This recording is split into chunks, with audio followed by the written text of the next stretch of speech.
Hey guys, I'm P-Freak, welcome back to Pokemon Heart Gold. Last time, we defeated the 8th and final Kanto Gym leader, Blue, over in the Viridian City Gym. And we then went around the world and explored to see where we could finally use the HM Rock Climb. In this part, we are over here in, what is this route called? Route 10 or whatever, Route 9. We're basically just outside the Rock Tunnel here, because we have a few more things we gotta do before we actually, finish this game. First thing I want to mention, I went ahead and leveled up everyone to around level 70 or so. This is important because from here on, after Blue, the battles that we're going to be encountering they're kind of high leveled, surprisingly. There's just this huge level gap all of a sudden. So yeah, I just went off screen to go train those guys. That took a good while. Anyways, the reason why we are over here is because if we put on a Super Repel and we surf all the way over here to where the power plant is, there's a new thing that we want to check out. Real quickly, actually, before we continue further, I want to switch out and have Reaper in the front. Moving on down to the power plant. Just over here. If you have 16 badges, this guy will appear. You want to save before you do anything.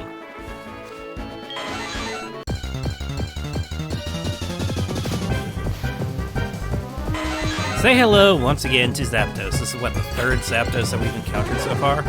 Anyway, Zapdos. Zapdos is the second, I've said Zapdos several times, second of the legendary birds that we need to capture. So, we're going to start things off the same way as we always use, so not Quick Ball. I do recommend you fight this guy during the nighttime though, because then you can actually use the Dusk Balls, because unfortunately if you encounter Zapdos not in a cave, you just encounter it in the overworld, so unfortunately, that means that you can't use the Dusk Balls effectively. Hopefully this should... Yeah, see, I always get confused as to whether or not Thunder Wave actually works on electric types. It always throws me off. But this should be relatively easy. Zapdos does have a bit of a nice history in the Johto games, though, at least within Generation 2. Zapdos was one of the 3 most dominant Pokemon in competitive play last I checked. Please don't KO it. Okay, so apparently the Thunderbolt was too much. Give me a second. Alright, basically back to where we were last time before Zapdos just got obliterated, apparently. Apparently Reaper is a lot stronger than I thought she would be. Anyways, Zapdos is one of the 3 Pokemon I remember being very powerful in the Generation 2 competitive play. It was Zapdos, Raikou, and Snorlax, if I remember correctly. Sorry about that. So, Zapdos is a pretty strong upgrade, and all the stats got buffed right there with Ancient Power. Awesome. Zapdos is a pretty strong Pokemon last I checked, so... God. It's either we KO with Thunderbolt or... Well, I mean, it did get a special defense raise, so... Nah, I think we'll just throw out Signal Beams. So yeah, it's probably the most powerful out of the 3. It doesn't suffer from a 4-times weakness to Rock like the other 2 legendary birds do. So that's pretty nice.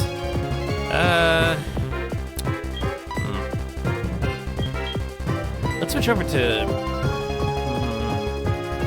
Would Ice Shard do too much? Ice Shard would probably do too much. I'm trying to think. It could probably do... maybe Shadow Ball... Or maybe Mistress. Let's just send out Mistress. Mistress is going to be really weak to electric attacks here, but it might help us by lowering. Yeah, so Discharge, kind of figured that was going to happen. But hopefully Mistress, with it being 20 levels high, she should be able to survive. Oh god. Well, that's a good testament as to just how strong Zapdos is. Okay, then. Let's do Sludge Bomb. That should be weaker. Okay, it's just using Charge. Bad. Hopefully we don't get paralyzed here. And hopefully Sludge Bomb won't poison. Yeah, of course. Okay, Mistress gets paralyzed. Okay then, well, I guess I'm... God, I should have probably done this at nighttime because this is kind of an awkward fight then. I wish Zapdos didn't get immediately one-shot by a Thunderbolt, but it is neutrally affected by electric-type moves, thanks to it being flying electric itself. Okay, Zapdos is gonna get paralyzed there, so that's good. Now let's try Sludge Bombing it. Let's see how much this does. Okay, that's a decent amount. Should be able to fire out one with Sludge Bomb at it and not KO it. should survive this still, even with that charge buff. Of course she gets paralyzed again. Come on. Alright, come on. Just land another Sludge Bomb. Good. Now, if you also have fastballs, I think fastballs are also effective on Zapdos. Okay, that's about the best HP that we can probably get it at. So I'm going to start chucking Ultra Balls now, since that's literally my best bet here. So, long story short, it went exactly how you thought you would probably think it did. This is why I recommend you do it at night, because I ran out of Ultra Balls and Great Balls, and basically every Pokeball that I had that had an increased catch rate. So, let's go again for round 2.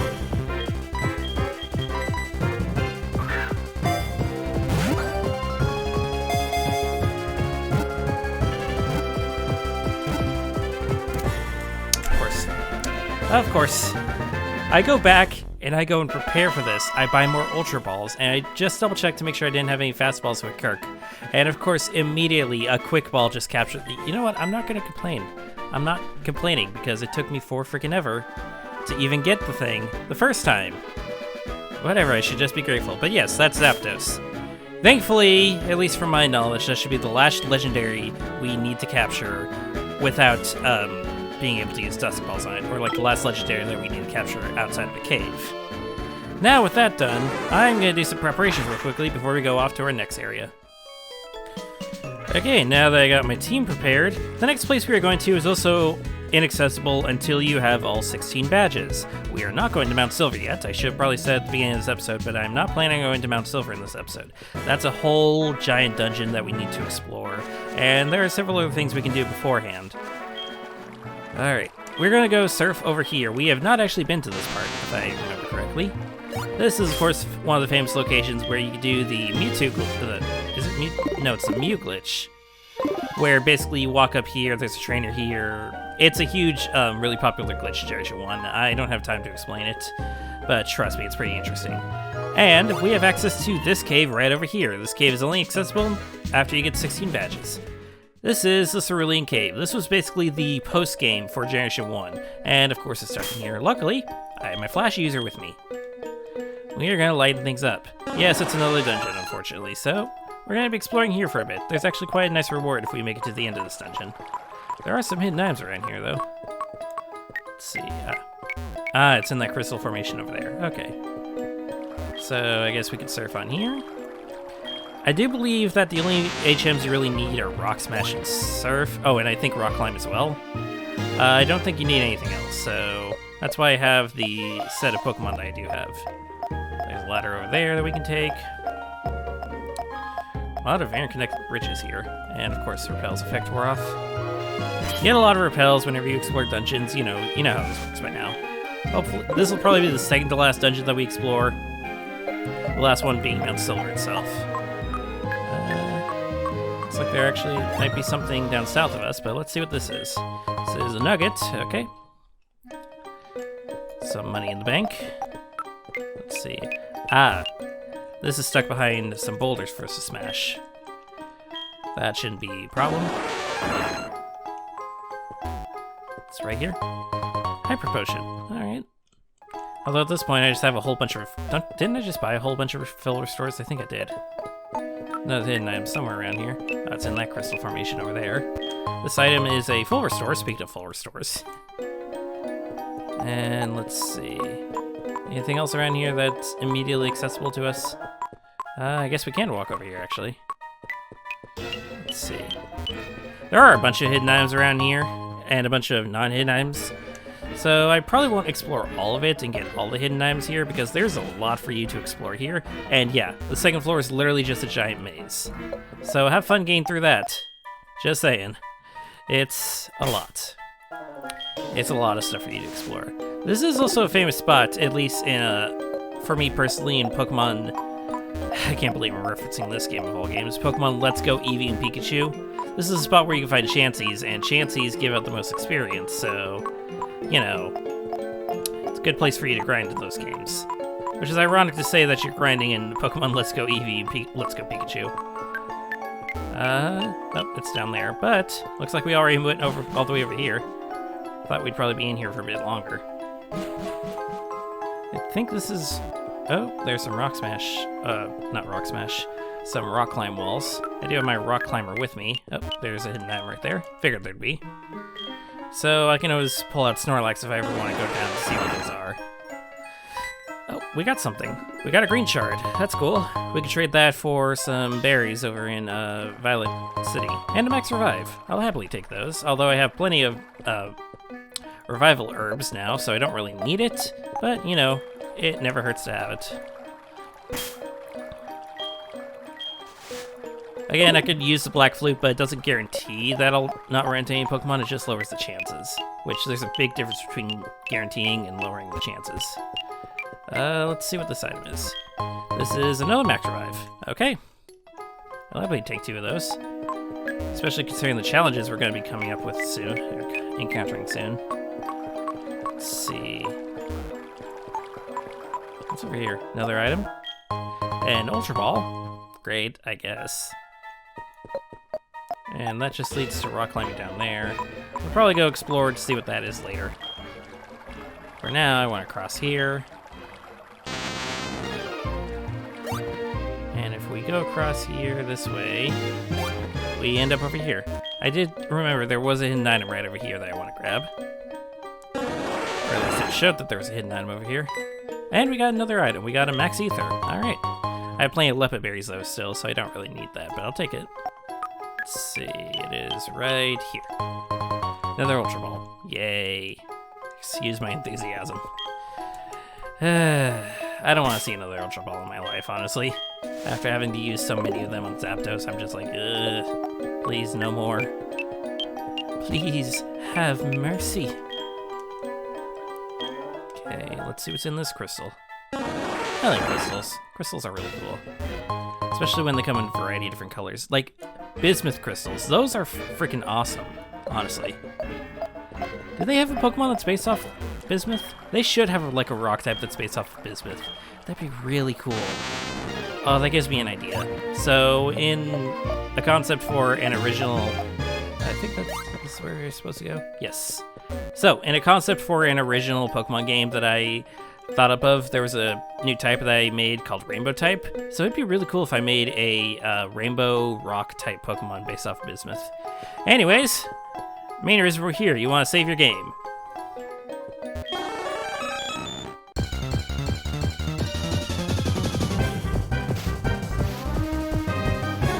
Wow, still no special music for Mewtwo, huh?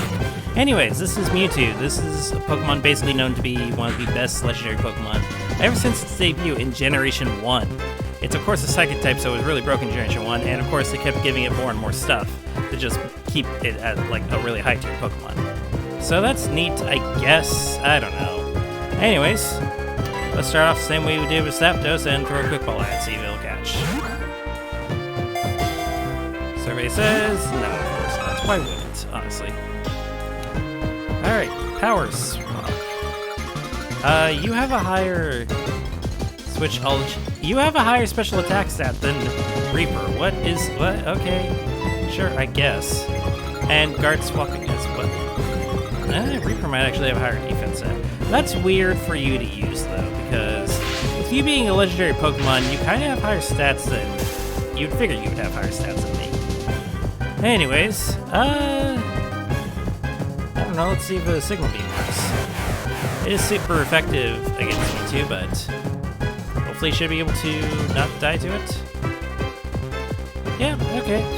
And it's confused, so that could be scary.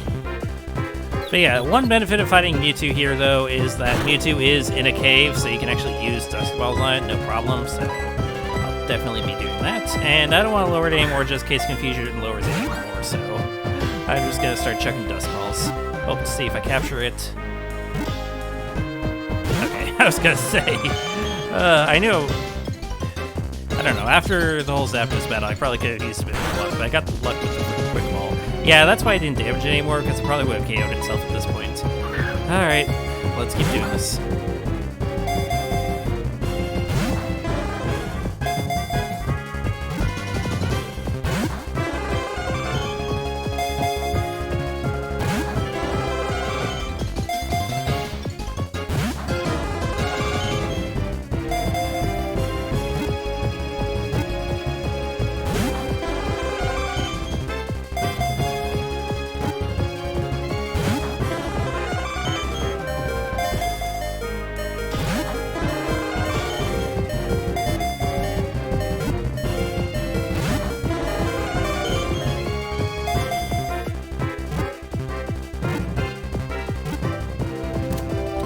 Okay, there we go.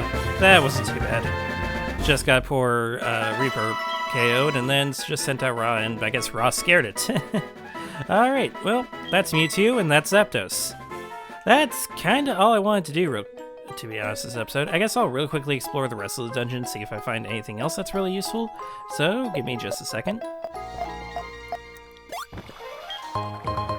Right over here, you have the Black Sludge. It's just south of Mewtwo's position. Black Sludge is an interesting item, where basically it's a held item. If you give it to a Poison-type Pokemon, then at the end of every turn they'll get some healing, just like if they were holding leftovers, except I think it's slightly stronger than leftovers. If you give it to any other type of Pokemon, though, then it'll actually damage them at the end of every turn. So it's interesting, to say the least. I might give that to Mistress, actually, depending on what's currently holding and whether it's better or not. I mean, it's not a bad idea, but Mistress, as much as I want it to be tanky, it's not being as tanky as I want it to be. That was kind of repetitive. Now the Electrolyzer. I think I've already said what the Electrolyzer does, which is evolve Elekid into... not Elekid. Electabuzz into Electivire if it's holding the Electrolyzer during its trade. God, that's such a hard word to say. Over here is a Dusk Stone, which is one of the evolutionary stones they didn't give you till post-game, so that's nice. Over here we have an Odd Incense. An Odd Incense, it's one of those incenses where it actually just increases Psychic-type power, but if you give that to a Mr. Mime and then breed it, you will come out with a Mime Jr. egg.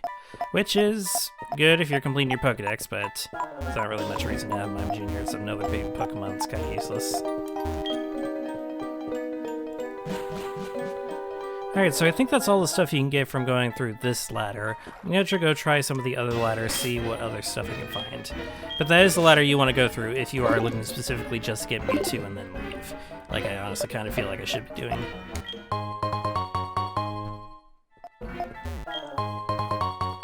Here we have a Sea Incense, which is, again, like a Mystic Water. It just basically raises water-type attacks by, I think, 20%. Crap, I can't remember. Because you have the Sea Incense and the Wave Incense. One of them you give to a Marill or a Azumarill to get an Azurill, and the other one you give to a Mantine to have a Mantike when bred. I'll put on screen right now which is which. Here we have TM24 Thunderbolt, which is nice, but kind of late into the game for that. We've already got a TM24 Thunderbolt when we were over at the game corner, and of course we gave that over to Reaper, so I guess that's fine. Over here is a PP Up. That's definitely useful, especially considering that there's a limited amount of those within the world. Another PP Up over here. And a rare candy all the way over here. Alright, I think that's everything that we can do in the Cerulean Cave. Most of the items I did not show were a bunch of vitamins and some money items as well. But, yeah, that's Cerulean Cave, and we caught ourselves both Mewtwo and Zapdos. I'd say that's a good place for us to stop now. Now, finally, without further ado, we are going to go over to Mount Silver next time. If you like what I do, subscribe to my channel, consider supporting me on Patreon, and follow me on social media links. All that will be in the description. Next time, it's off to Mount Silver. I will see you all then.